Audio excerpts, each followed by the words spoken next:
नमस्कार बच्चों। आज हम लोग पढ़ेंगे सुभाषितानी का प्रश्न उत्तर। तो आइए पहला प्रश्न देखते हैं। निम्नलिखित भावार्थ को बताने वाले सुभाषितानी बताएं। पहला है, भूखा व्यक्ति क्या नहीं कर सकता। इसका उत्तर होगा बुभुक्षितः की न करोति पापम। ख, राजा को अपने देश में सम्मान मिलता है जबकि विद्वान सभी जगह पूजे जाते हैं।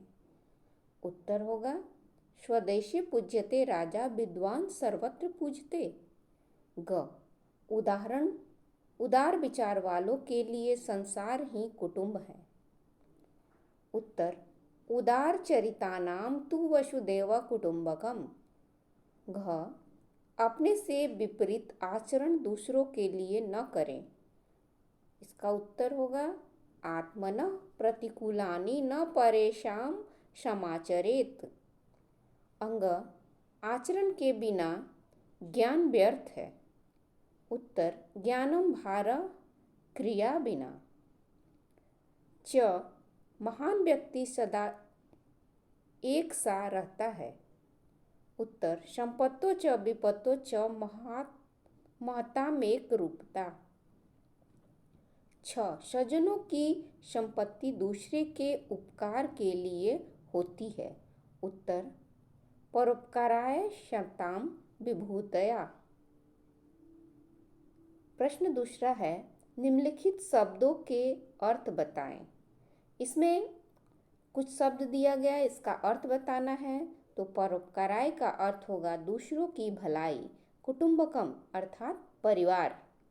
सुखी सुखार्थिना सुख चाहने वाले को। निरामया निरोग। स्वदेशे अपना देश। दूसरा प्रश्न है, दिए गए प्रश्नों के उत्तर लिखिए। इसमें किसके लिए संपूर्ण पृथ्वी परिवार के समान है। उत्तर, उदार हृदय वालों के लिए संपूर्ण पृथ्वी परिवार के समान है। ख नंबर है, विद्या किसे प्राप्त नहीं होती। उत्तर, सुख चाहने वाले को विद्या प्राप्त नहीं होती है। ग नंबर क्वेश्चन है, किस प्रकार की वाणी बोलनी चाहिए। उत्तर, सत्य एवं प्रिय वाणी बोलनी चाहिए। घ, कौन सभी जगह पूजे जाते हैं। उत्तर, विद्वान सभी जगह पूजे जाते हैं। अंग, विद्या से क्या प्राप्त होती है। तो विद्या से विनय प्राप्त होती है। पांचवा प्रश्न में हम लोगों को विलोम शब्द लिखना है।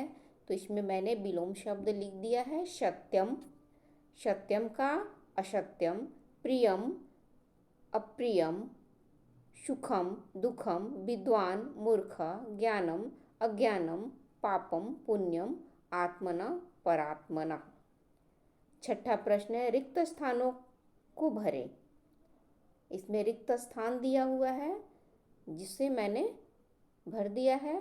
तो परोपकाराय शता विभूतया, विद्वान सर्वत्र पूज्यते। सर्वे सन्तु निरामयः न संतोषात् परम सुखम विद्या ददाति विनयम।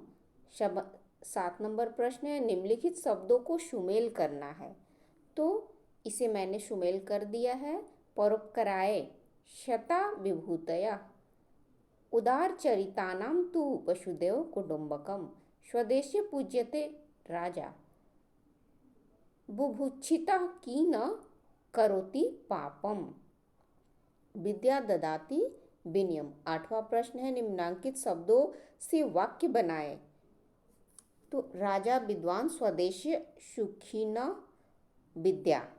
तो राजा स्वदेशे पूज्यते, विद्वान सर्वत्र पूज्यते, स्वदेशे राजा पूज्यते, सर्वे सुखिनः भवतु, विद्या सर्वत्र पूज्यते। श्लोकों का अर्थ जानना है इसमें। तो परोपकाराय शता विभूतया, इसका अर्थ होगा सज्जन परोपकार को अपना धर्म समझते हैं, अपनी सारी संपत्ति तथा समय को वे परोपकार में लगा देते हैं। विपत्ति में पड़े हुए व्यक्ति की सहायता करना ही परोपकार है। दूसरा, उदार चरितानाम तु वसुदेव कुटुंबकम, अर्थात जो व्यक्ति उदार हृदय अर्थात सभी को अपना समझते हैं, उन्हें सर्वत्र अपना परिवार ही दिखाई पड़ता है। सारी पृथ्वी उन्हें बंधु बांधव जैसी प्रतीत होती है। ऐसा सभी को लगना चाहिए। किसी से बैर भाव नहीं रखना चाहिए। तीसरा श्लोक, सुखिनार्थी कुतो विद्या विद्यार्थी कुतो सुखम, अर्थात विद्या अर्जन करते समय सुख दुख का विचार नहीं करना चाहिए, चूंकि विद्यार्थी का जीवन एक तपस्या है। केवल सुख की खोज करने वाला विद्यार्थी नहीं बन सकता। चौथा, सत्यम ब्रूयात प्रियम ब्रूयात, न ब्रूयात सत्यम प्रियम, अर्थात सत्य को प्रिय वाणी से जोड़ना चाहिए। ऐसे सत्य न बोले कि किसी को अप्रिय लगे। इसलिए सत्य तथा प्रिय दोनों में समझौता होनी चाहिए। पांचवा, संपत्ति च विपत्ति च महतामेक रूपता, अर्थात बड़े होने का लक्षण है कि सुख दुख में एक समान रहे। सुख के समय अहंकारी न बने और विपत्ति के समय कायर या दीनहीन न बने। यह बड़े होने का पहचान नहीं है। बड़े होने का पहचान है कि हर समय एक समान रहे। स्वदेशी पूज्यते राजा विद्वान सर्वत्र पूज्यते, अर्थात राजा और विद्वान में अंतर है। राजा अपने राज्य में सम्मानित होता है और विद्वान हर उस स्थान या राज्य में सम्मानित होता है जहाँ ज्ञान को आदर दिया जाता है। सातवां श्लोक है, सर्वे सन्तु सुखिनः सर्वे सन्तु सर्वे भवन्तु सुखिनः सर्वे सन्तु निरामयाः। भारत के संतों की यह मुख्य कामना रहती है, सभी लोग सुखी और निरोग रहें। न लोभेन शम दुख न संतोषात् परम सुखम, अर्थात लोभ दुख का कारण है और संतोष सुख देता है।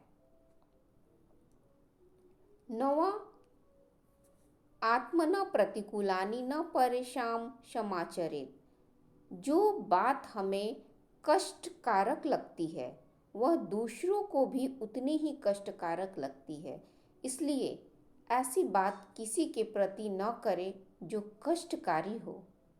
10वां, बुभुक्षिता की न करोति पापम, अर्थात भूखा व्यक्ति विवश होता है, वह नियम विरुद्ध कार्य भी कभी कभी करने लगता है।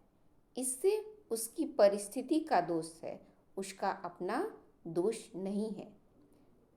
10 नंबर में है, विद्या ददाति विनयम, अर्थात विद्या का फल है विनम्रता।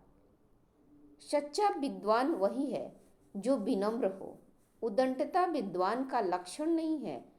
विद्या में कहीं कमी होने से ही व्यक्ति उग्र होता है। 12 ज्ञानम भारम क्रिया बिना, अर्थात ज्ञान की सार्थकता तभी संभव है जब इसके अनुकूल आचरण किया जाए। बिना आचरण का कोरा ज्ञान व्यर्थ है।